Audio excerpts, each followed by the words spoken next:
guys? Conservative Nerd here, Conservative Chad, and I got some, I don't have any reviews. I was gonna say I got some reviews. I don't have any reviews, because this video is, 10 anti-woke movies to watch instead of the Oscars, because the Oscars suck. It's a bunch of rich people talking shit about us, so, I decided, to throw out 10 movies that I think are not woke, and, talk about them instead of the Oscars. These are things you could watch instead. I didn't use like Blazing Saddles and Dirty Harry, a lot of movies that people put on the list. I wanted to do my own list. And I try to use more modern films. There's a couple older ones, 80s, a couple 80s, but for the most part I try to use more modern movies. I use things that I haven't seen on other people's lists. And we'll get right into it. Number one on, I didn't order them. They're just 10 movies. I try to get different types of movies, so they're not all the same. Some comedy, some horror, and some action drama. But here we go on the Belko Experiment. This is James Gunn, if you like Guardians. If you haven't seen the Belko Experiment, it's kind of like Hostel meets The Office. It's very good and very gory and very fun. Really cool movie. If you haven't seen it, check it out. It's a couple years old. It didn't really get much press, which usually goes with, if it isn't woke, it isn't getting any press. But no, this is a good movie. I highly recommend the Belko Experiment. Next up, I got Pop Star with Andy Samberg and the Lonely Island guys. If you haven't seen this is very good. You might think of it as a woke since it's very modern. It's Judd Apatow, but it is not. It is very funny and a very good satire on the pop music industry and what a piece of shit it is.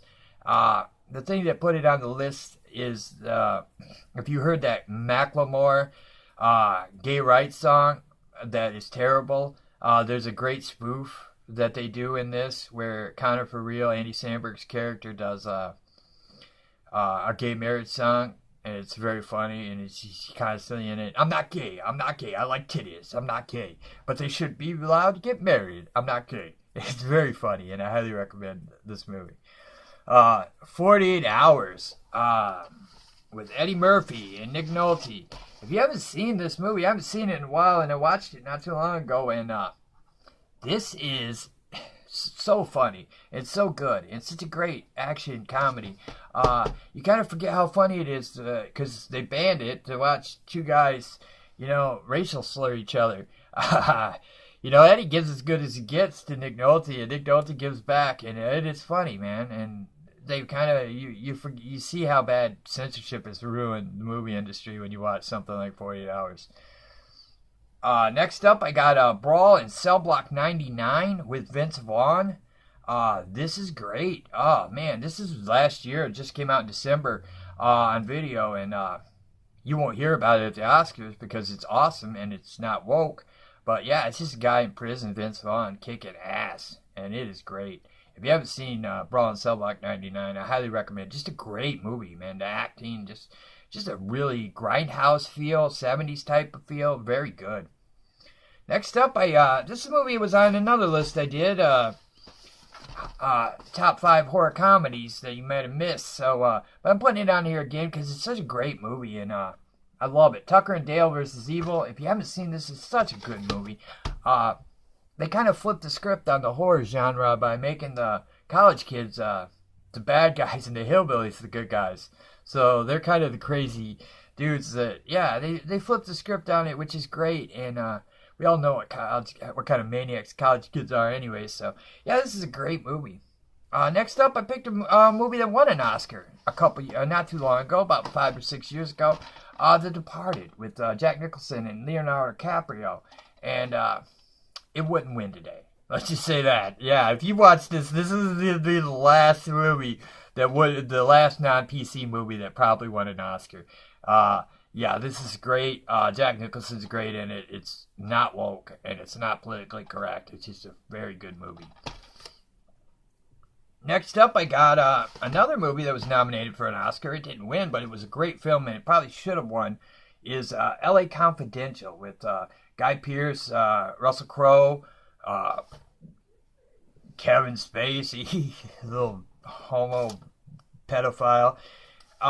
But no, this is great. This is a great movie. If you can get past Kevin Spacey in it, this is awesome because it's about Hollywood and the corruption in the 40s, which we all know is still corrupt. But yeah, this is a very good movie.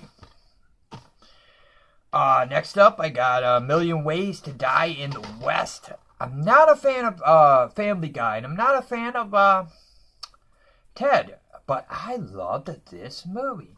This is one of those movies I waited and waited to finally see, and when I did, I was totally shocked and really enjoyed it. Kind of a cool skewer, you know, the West, and it's not PC and it's not woke for a change, and it's very funny and very good. Next up, I got Used Cars with Kurt Russell. This is an older movie, 80, but man, if you have not seen this, Robert Zemeckis directed it. This was his first movie before he went on to Back to the Future fame and all that. And if you haven't seen this, I highly recommend it. It's hilarious, and it's very funny, very anti-wokeness and anti-PC. Just a great, fun, cool comedy. Kurt Russell is hilarious. I highly recommend Used Cars. If you haven't seen it, you will laugh your ass off. It still holds up well today. It's an amazing film, and it just proves how well Robert Zemeckis was as a director. And the last movie to watch, instead of the Oscars, would be the movie that gave us such things as Snowflakes and other things. This is almost what the mind of an SJW is. Fight Club is like a documentary on how crazy the world was going to get before it got that crazy. But yeah, that's 10 movies to watch instead of the Oscars. And there's tons of them out there. This is just 10 I threw together for a list to give you guys something maybe that you haven't seen. You can check out any of these. It's better than watching rich people attack poor middle class America that's been destroyed over the last 10 to 15 years. Yeah, you get to see a lot of billionaires fucking talk shit about poor people. You know, bunch of elitist scum. Yeah. I despise Hollywood. I despise the Oscars and their stupid Me Too movement and all their stupid shit. They can suck it. But yeah, these are 10 movies. I still love film. I still love storytelling. I still love art. You know, it's just I hate these people. But these are 10 movies that kind of slipped through the cracks. And, well, the 80s and movies, nobody cared about that shit back then. But they're, you know, for the most part, these are movies that are not woke, are not going to get talked about all the time. They're just good movies. You guys have a great day, and don't enjoy the Oscars. Instead, enjoy a movie, but something that isn't woke, because woke means shit. Thanks, guys. Have a great day.